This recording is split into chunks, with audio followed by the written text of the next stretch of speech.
یہ سیرت کا ایک روشن واقعہ، زمین کو جھنجھوڑ دینے والا یہ قصہ میرے اور آپ کے نبی کا سچا واقعہ اور پکا قصہ ہے۔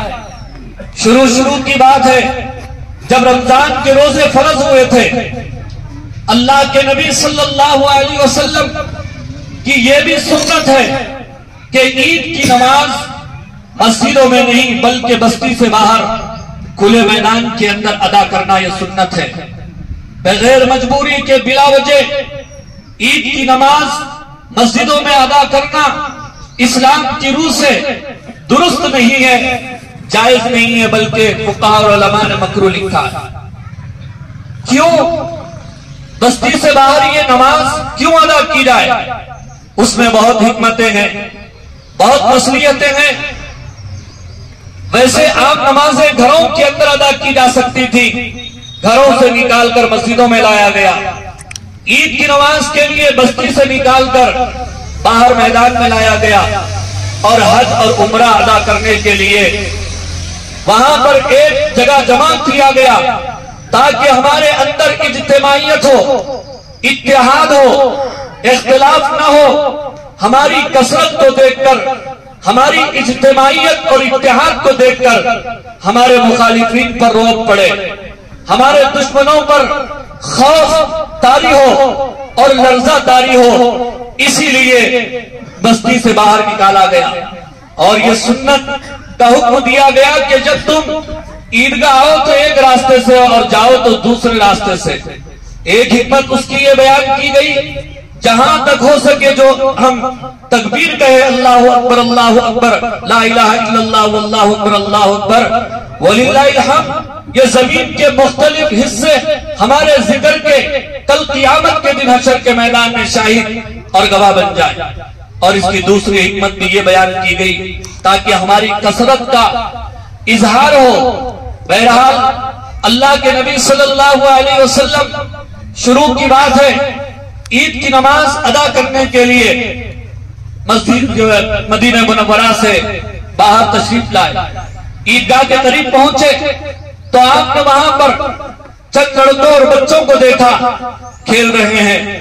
انہی بچوں میں ایک ایسے بچے پر نظر پڑی جس کے کپڑے میلے تھے، چہرہ جھرمایا ہوا تھا اور سر جھکا ہوا تھا، آنکھوں سے آنسوؤں کی برسات تھی۔ اللہ کے نبی قریب گئے اور اس سے پوچھا کہ بیٹا تیرا کیا حال ہے؟ وہ کہنے لگا یا رسول اللہ، آج میرا باپ زندہ نہیں ہے جو مجھے نئے کپڑے لا کر دے، اور میری ماں بھی فوت ہو چکی ہے، نہ مجھے کپڑے لا کر دینے والا ہے نہ کپڑے پہنانے والی ماں ہے، اس لیے میں رو رہا ہوں۔ اللہ کے نبی صلی اللہ علیہ وسلم نے حسنین کریمین کو اپنے کاندھوں سے نیچے اتارا اور اس بچے کو اپنے ساتھ لیا، گھر گئے۔ حضرت عائشہ رضی اللہ تعالی عنہا کو آواز دی، اے عائشہ تم ہمیشہ اپنے لیے بیٹا مانگا کرتی تھی، اولاد کی دعا کیا کرتی تھی، لو اللہ نے اولاد جو دے دی ہے، یہ یتیم ہے، عائشہ پانی لاؤ، میں اس بچے کو پانی لے لاؤں گا۔ امی جان حضرت عائشہ رضی اللہ تعالیٰ عنہ فرماتی ہیں میں اس بچے کے سر پر پانی ڈال رہی تھی اور اللہ کے نبی صلی اللہ علیہ وسلم اس بچے کے بدن پر، جسم پر اپنے پاک ہاتھوں سے مل رہے تھے۔ پھر جب غسل پورا ہوا تو اللہ کے نبی نے کہا کہ اے عائشہ فاطمہ کے پاس جاؤ اور حسنین کریمین میں سے دونوں میں سے کسی کا ایک جوڑا لاؤ۔ ایک جوڑا لایا گیا، کپڑے لائے گئے، اس بچے کو کپڑے پہنائے گئے۔ اس کے بعد اللہ کے نبی نے اس بچے سے پوچھا کہ بیٹا کیا تو اس بات سے خوش نہیں ہے کہ تیری ماں حضرت عائشہ بن جائے اور تیرا باپ میں خود بن جاؤں؟ وہ بچہ خوشی سے پھولا نہیں سما رہا تھا، وہ دنیا کا خوش نصیب بچہ تھا جس کی ماں حضرت عائشہ رضی اللہ تعالیٰ عنہ بن گئی تھی اور باپ حضرت محمد مصطفیٰ صلی اللہ علیہ وسلم ہو گئے تھے۔ اس کے بعد اللہ کے نبی صلی اللہ علیہ وسلم نے اس بچے سے پوچھا گزشتہ عید کو تمہارے باپ باحیات تھے؟ بچے نے کہا کہ ہاں۔ اور جب تو عیدگاہ اپنے باپ کے ساتھ پہنچا تھا انگلی پکڑ کر چلا تھا یا جانے کا انداز کیا تھا؟ اس بچے نے کہا یا رسول اللہ میرے باپ نے مجھے اپنے کھانگوں پر سوار کیا تھا۔ اللہ کے نبی نے فرمایا کہ بیٹا آج میں تجھے عیدگاہ اسی طرح لے جاؤں گا جس طرح گزشتہ سال تو اپنے باپ کے ساتھ گیا تھا۔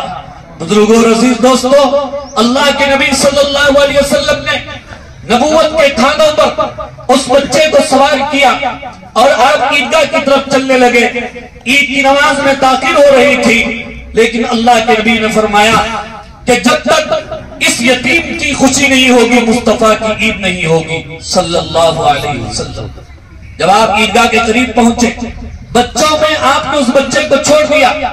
وہ بچے پوچھنے لگے کہ نئے کپڑے کہاں سے آ گئے، یہ خوشبو کہاں سے آ گئی؟ اس بچے نے اس طرح خوشی کا اظہار کیا۔ تو بزرگوں